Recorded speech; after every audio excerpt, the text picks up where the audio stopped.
Kembali lagi di kabar hari ini. Pemirsa, sidang pembacaan tuntutan terhadap terdakwa Putri Chandrawati diwarnai keriuhan oleh pengunjung yang kecewa. Istri mantan Kadif Propam Polri Sambo itu hanya dituntut 8 tahun penjara.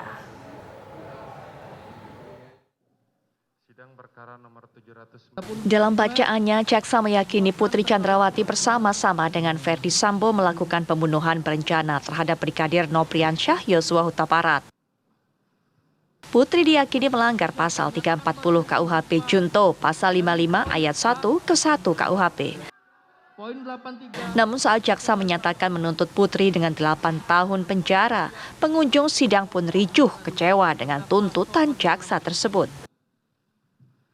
Berdasarkan uraian-uraian tersebut di atas, maka kami penuntut umum dalam perkara ini menuntut supaya Majelis Hakim Pengadilan Negeri Jakarta Selatan yang memeriksa dan mengadili perkara ini memutuskan: 1. Menyatakan terdakwa Putri Chandrawati terbukti bersalah melakukan tindak pidana turut serta melakukan pembunuhan yang direncanakan terlebih dahulu sebagaimana diatur dan diancam pidana dalam dakwaan primer pasal 340 Junto, pasal 55 ayat 1 ke 1 KUHP. 2. Menjatuhkan pidana terhadap terdakwa Putri Chandrawati dengan pidana penjara selama 8 tahun, dipotong masa tahanan dengan perintah terdakwa tetap ditahan. 3. Menyatakan barang bukti. Hingga jaksa selesai membacakan tuntutan, riuh kekecewaan pengunjung sidang tidak juga usai. Hingga akhirnya hakim pun memberi peringatan akan mengeluarkan pengunjung yang tidak tenang.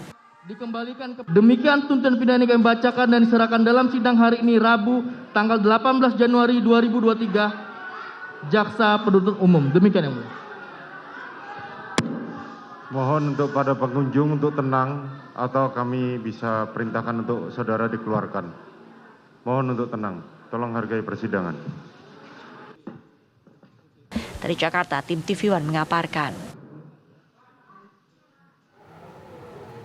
Sidang pembacaan tuntutan terhadap terdakwa Putri Chandrawati atas kasus pembunuhan Brigadir Yosua di Pengadilan Negeri Jakarta Selatan pada siang tadi membuat keluarga Yosua terpukul hingga membuat ibu almarhum Yosua histeris. Pesan pun apapun, dia itu memang manusia, perempuan betina yang penuh dusta. Dengan kelicikan mulutnya dia memutar-mutar semua fitnahan buat anak saya yang sudah dirampas nyawanya. Putri bukan manusia, manusia tidak manusia, betina yang bukan manusia, yang tidak memiliki hati nurani.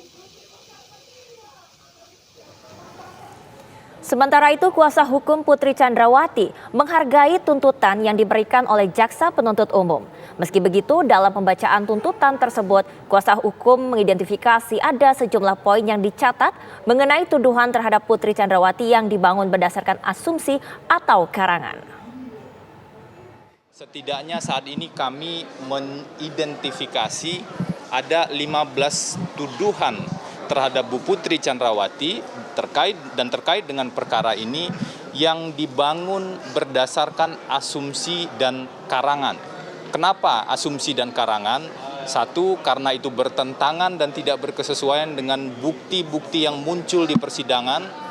Yang kedua, ada yang bahkan sama sekali tidak pernah muncul di persidangan, tetapi seolah-olah kemudian dijahit menjadi sebuah karangan. Tapi yang menyedihkan adalah asumsi dan karangan tersebut digunakan untuk membuktikan seolah-olah ada perencanaan. Lembaga Perlindungan Saksi dan Korban LPSK berharap Richard Eliezer mendapat hukuman paling ringan dari terdakwa lainnya. Menurut Ketua LPSK Hasto Atmojo, Richard Eliezer konsisten dalam membantu dan memberikan keterangan yang benar dalam mengungkap kasus pembunuhan berencana.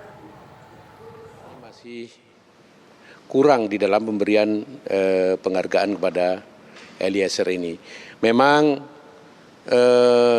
sebagai seorang pelaku pembunuhan berencana ya, hukumannya seharusnya lebih berat dari itu. Ada keringanan, ini disampaikan juga oleh jaksa.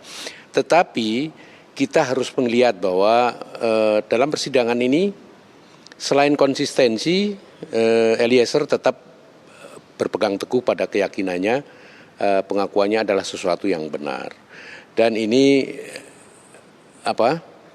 yang kami bandingkan sebenarnya ketika Eliezer ini kita tetapkan sebagai justice collaborator itu karena yang bersangkutan kemudian mengubah keterangannya dan itu membuka kotak Pandora sehingga kasus ini bisa terbuka seperti sekarang ini.